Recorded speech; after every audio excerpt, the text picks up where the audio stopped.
இதுவரைக்கும் big pass அப்படிங்கிற ஒரு ஷோவை நான் பார்த்ததே கிடையாது. ஸோ ஜஸ்ட் லாஸ்ட் 3 டேஸா ரீல்ஸில தான் நான் பார்த்தேன் அப்படின்னு சொன்ன ஒரு கண்டஸ்டன்ட் மட்டும் தான் இன்னைக்கு செலக்ட் ஆன ஒரு ஸ்டோரியை தான் இந்த வீடியோவில் வந்து பார்க்க போகிறோம். ஸோ எபிசோட் நம்பர் 4ல தான் இந்த ஒரு கண்டஸ்டன்ட் திவ்யா அப்படின்னு சொல்லிட்டு ஒருத்தவங்க உள்ளே வராங்க. ஸோ அவங்க உள்ளே வந்த உடனே வந்து பார்த்திங்கன்னா, நான் காமன் மேனாலாம் இங்கே வரல, ஒரு பெண்களுக்கு ஒரு ரெப்ரசன்டேட்டிவாக வந்து நான் இங்கே வந்திருக்கேன். ஸோ நான் வந்து இந்த இடத்துல வந்து ஒரு ஆணை விட ஒரு பெண் ஒரு இடத்துக்கு வர்றதுக்கு நிறைய ஸ்ட்ரகிள் பண்ண வேண்டியது இருக்குது. ஒரு ஃபிசிக்கல் டாஸ்க்னு எடுத்துட்டால் கூட ஒரு ரொம்ப கஷ்டமாக இருக்கும். முடியெல்லாம் பிடுங்கி இழுத்துப்பாங்க.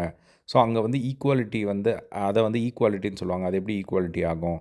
ஸோ நான் அந்த இடத்துல இருந்தால் நான் வந்து அந்த இடத்துல நான் வரதுக்கு டிசர்விங், அதேமாதிரி என்னை பார்த்து நிறைய பேரும் வர்றதுக்கு டிசர்விங் அப்படிங்கிற மாதிரி அவங்க ஒரு சில பாயிண்ட்ஸ் வந்து வைக்கிறாங்க. உடனே ஆரி வந்து என்ன விக்டிம் கார்ட் ப்ளே பண்ணுறீங்களா அப்படிங்கிற மாதிரி கேட்குறாரு. அதுக்கு வந்து அவங்க வந்துட்டு இல்லை என்ன மாதிரி உள்ளே வரணும்னு நினைக்கிற நிறைய பேர் அப்படிங்கிற மாதிரி வந்து அவங்க சொல்கிறாங்க.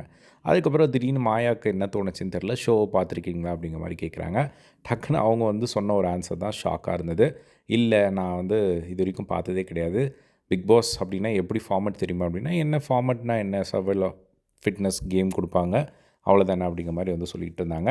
அதுக்கப்புறமா லாஸ்ட் 3 டேஸாக ரீல்ஸில் தான் வந்து நான் ஒரு சில கிளிப்ஸ் வந்து பார்த்தேன் அப்படிங்கிற மாதிரி வந்து அவங்க சொல்லியிருந்தாங்க.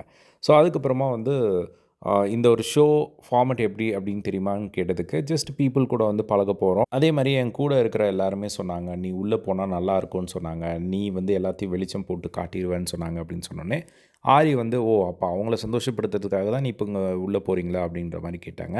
இல்லை அப்படி கிடையாது, இது வந்து ஒரு சர்வைவல் ஃபிட்னஸ் ஒரு ஃபிட்டஸ்ட் ஆஃப் ஒரு கேம் வந்து கொடுப்பாங்க, அதில் வந்து நம்ம ப்ளே பண்ணுவோம் அப்படின்னு.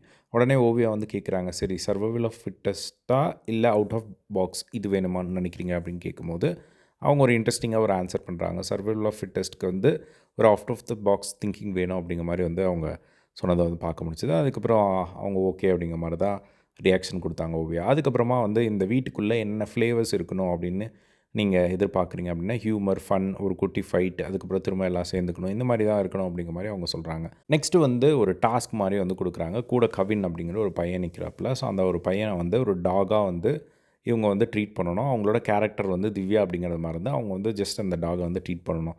அவங்க வந்து பார்த்திங்கன்னா என்னோடய மாரலுக்கு ஆப்போசிட்டாக இருக்குது. ஈக்குவாலிட்டி பேசிவிட்டு நானே வந்து அதுக்கு அகேன்ஸ்டாக பண்ணால் அது நல்லா இருக்காது. ஒரு டாஸ்க்காக பண்ண சொன்னிங்கன்னா பண்ணுறேன், பட் வந்து அப்படின்னு சொன்னோடனே ஆரி வந்து ஒரு அட்வைஸ் மாதிரி வந்து கொடுக்க ஆரம்பிச்சிட்டாரு. ஸோ இது மாதிரி நாங்கள் ஒரு டாஸ்க்குன்னு கொடுக்கும்போது அதை டாஸ்க்காக மட்டும் பாருங்கள். ஸோ இதுதான் வந்து ரொம்ப முக்கியம். ஸோ இப்போ நீங்கள் அந்த மாதிரி பண்ணும்போது நீங்கள் உங்களுக்குள்ளே நான் இது அப்படின்ற ஒரு இது இருக்கும்ல, அது வந்து உடஞ்சி அது ஒரு மைண்ட் பிளாக் ஆகாமல் இருக்கிறதுக்காக அந்த ஒரு டாஸ்க்கு அப்படின்னு சொன்னோடனே சரின்னு அவங்களும் வந்து பண்ண ஆரம்பித்தாங்க. அதுக்கப்புறமா ராஜு இருந்துட்டு ஃபைனலாக வந்து எனக்கு இவங்க கரெக்டாக இருப்பாங்கன்னு தோணுது அப்படின்னு சொல்லி இவங்கள வந்து செலக்ட் பண்ணிட்டாங்க. இவங்கள செலக்ட் பண்ணதுக்கான ஒரு காரணம் மேபி வந்து இவங்களுக்கு ஷோவே தெரியாமல் உள்ளே போனால் என்ன பண்ணுறாங்க அப்படின்றத பார்க்குறதுக்காக அவங்கள செலக்ட் பண்ணாங்களா? இல்லை ஜட்ஜஸ்க்கு வேறு ஏதாவது ஒரு இவங்க பண்ண விஷயம் வந்து இம்ப்ரெஸ் ஆகிருக்கும்னு நினைக்கிறீங்களா அப்படிங்கிறத கமெண்ட் பாக்ஸில் ஷேர் பண்ணுங்கள். இதே மாதிரி எல்லா பிக் பாஸ் அப்டேட்ஸ்க்கு நம்மளோட சேனலை சப்ஸ்கிரைப் பண்ணி சப்போர்ட் பண்ணுங்கள். தேங்க்ஸ் ஃபார் வாட்சிங். பை.